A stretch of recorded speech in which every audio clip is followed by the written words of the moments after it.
Hello, my name is Lisa Ma, and I'm joining you as the transportation planner working on the project from the consulting team IBI Group. I'll walk you through an overview of the Queens Avenue Road Resurfacing and Cycling Improvements project. Project limits for this work are Queens Avenue from Quebec Street in the east to Maitland Street in the west. In terms of project objectives, this project is an upgrade to the cycling network through rapid implementation, which means working within the existing road surface. With lane narrowing and changes to the cross-section, we expect to control operating speed and enhance the corridor from an overall complete streets perspective.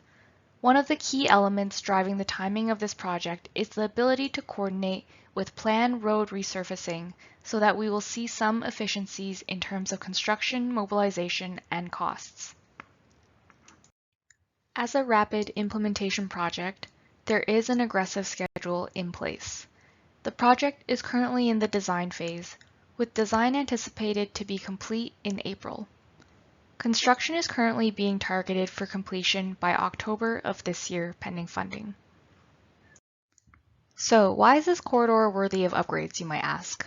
Well, between Quebec Street and William Street, this section of Queens Avenue is part of the east-west bikeway, so we're targeting a comfortable and attractive bikeway connection feeding into the overall network, including intersecting facilities at William and Ontario Street.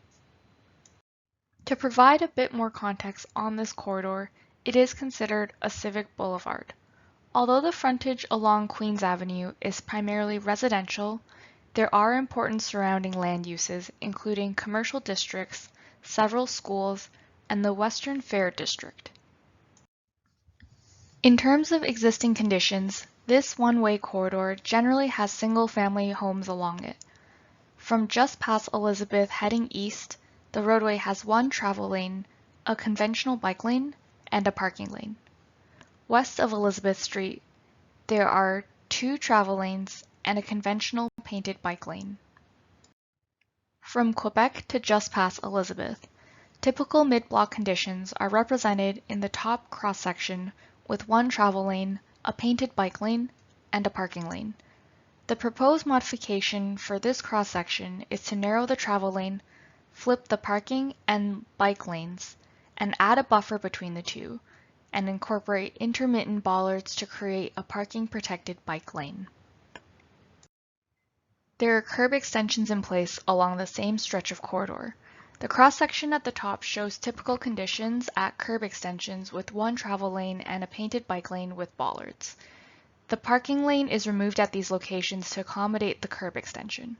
Through this area, in the future conditions, lanes will be narrowed to provide protected bike lanes separated by traffic by curbs and bollards. For the west end of the segment, typical mid-block conditions are represented in the top cross-section with two travel lanes and a conventional painted bike lane. In the bottom cross-section, in the future conditions, lanes will be narrowed and the cycling facilities will incorporate a buffer along with curbs and bollards where feasible.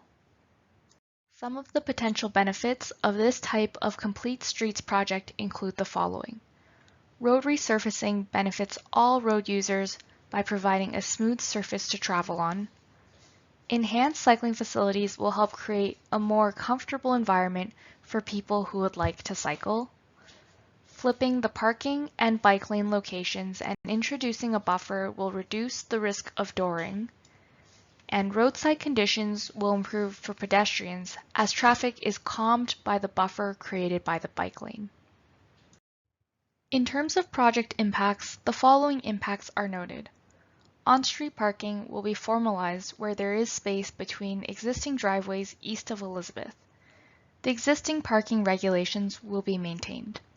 The fact that there are existing curb extensions where parking is removed on the intersection approach means we really don't lose existing legal parking spaces compared to current conditions. In terms of construction impacts, the following impacts are noted. The project will be coordinated with nearby construction activities, for example, on English Street. Options for cyclist detours during construction include a shared lane along Queens Avenue, Cyclist detours are currently under review, and that's certainly an area that we would welcome your input on. Work will occur between 7 a.m. and 7 p.m. One lane will be open for the majority of the project with some temporary disruptions. Traffic will be detoured to Dundas Street from time to time. Access to private driveways will be maintained at all times, and the city will provide pre-construction letter ahead of construction with further details. In terms of next steps, please provide your input or ask any questions. Following the Public Information Center, the city will be launching a 2-week question period from Friday, March 24th to Friday, April 8th, 2022, for residents and commuters to ask any questions regarding how construction will impact them. Questions can be submitted either through the Q&A tool on the Get Involved page or by emailing the project manager at dhall@london.ca. After this Public Information Center, we will review comments and suggestions from the public, stakeholders, and cycling community and incorporate them wherever feasible. We will finalize detailed design plans in order to go to construction in 2022, likely beginning in the summer. Updates will be provided on project progress via the Get Involved page. Thank you for your interest in this project. We look forward to your input and discussion.